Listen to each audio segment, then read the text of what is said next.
And I'll begin with myself. I recognize myself for 5 minutes. Mr. Russell, since the administration announced its policy to strategically rebalance toward the Asia-Pacific back in 2011, many said this strategic pivot was implemented as a way to contain China's rise. China surely believes this to be the case, and some believe this policy is the root cause of China's sense of paranoia, which instigated the intensification of its provocative and aggressive actions in the maritime regions in that part of the world. At the end of the day, do you think the United States' forward presence in the region is more escalatory than not? Have our efforts to increase our presence correlated with the increase in regional tensions? If not, then what other explanations do you give for the rise in tensions over the last few years? And I think, as Congressman Salmon and I, both indicated in our opening statements, we're not interested in containing China. We do think that they need to act as a civilized nation, as a leader, if they want to be treated as one. And unfortunately, their actions have been quite provocative. But what do you say about the rebalance or the pivot, whatever terminology one prefers?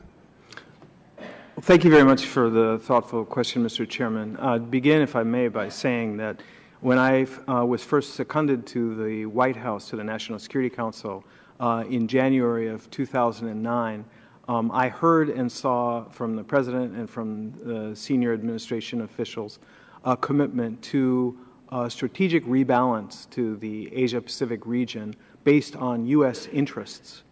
So the rebalance certainly dates back to 2009, to the very beginning of the administration, and has, I would say, and has always had 6 basic lines of effort. First, to strengthen our alliances. Second, to participate and to build up regional institutions. Thirdly, to engage emerging powers, including and especially China. Fourth, to promote economic development that benefits the U.S. and the countries in the region. Fifth, to champion the values that America cherishes, values of democracy, and to strengthen civil society in the region. And sixth, to diversify our engagement. In other words, use our soft power in addition to our strong military alliances and presences. That having been said, I'm convinced that a diminution or a withdrawal of U.S. engagement and presence, to answer your question in the inverse, would be a major destabilizing factor in the region. And well, not to cut you off there, and I agree with you that it would be, and we shouldn't do that. But my question is the way China interprets this, and it seems that they interpret it very differently than we intended it, and that's really what I'm getting at. Do you think their actions in any way are a reflection of what we're doing here, rebalancing allegedly from the Middle East to Southeast Asia? I do not, Mr. Chairman. Okay. I recognize that there are many in China who either believe or find it convenient to argue that the U.S. strategy of engagement in the Asia-Pacific region is in some fashion at odds with China's own interests or arguably part of a containment strategy. It is not. Okay. Let me stop you there if I can, because I've only got 2 minutes and I want to get one more question at least. The budget for the East Asia and Pacific Bureau is the second smallest of the bureaus at the State Department. Vying for funds with the Middle East is surely no easy task, because despite troop withdrawals across that region, much of the administration's focus is centered on crises occurring in the Middle East, that part of the world. That being said, the Asia-Pacific region is the future.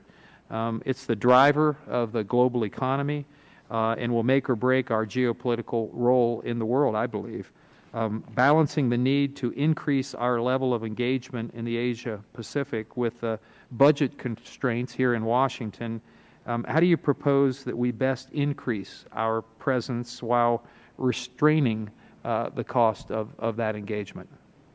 Well, thank you, Mr. Chairman. Needless to say, you're preaching to the choir. Secretary Kerry and, of course, I and my colleagues have been vigorous advocates for not only the State Department budget, but for fully resourcing the strategic rebalance in the Asia-Pacific region. And against the backdrop of fiscal constraint, as you alluded to, we have seen important increases and other areas where our budget have been protected, certainly relative to that of other agencies.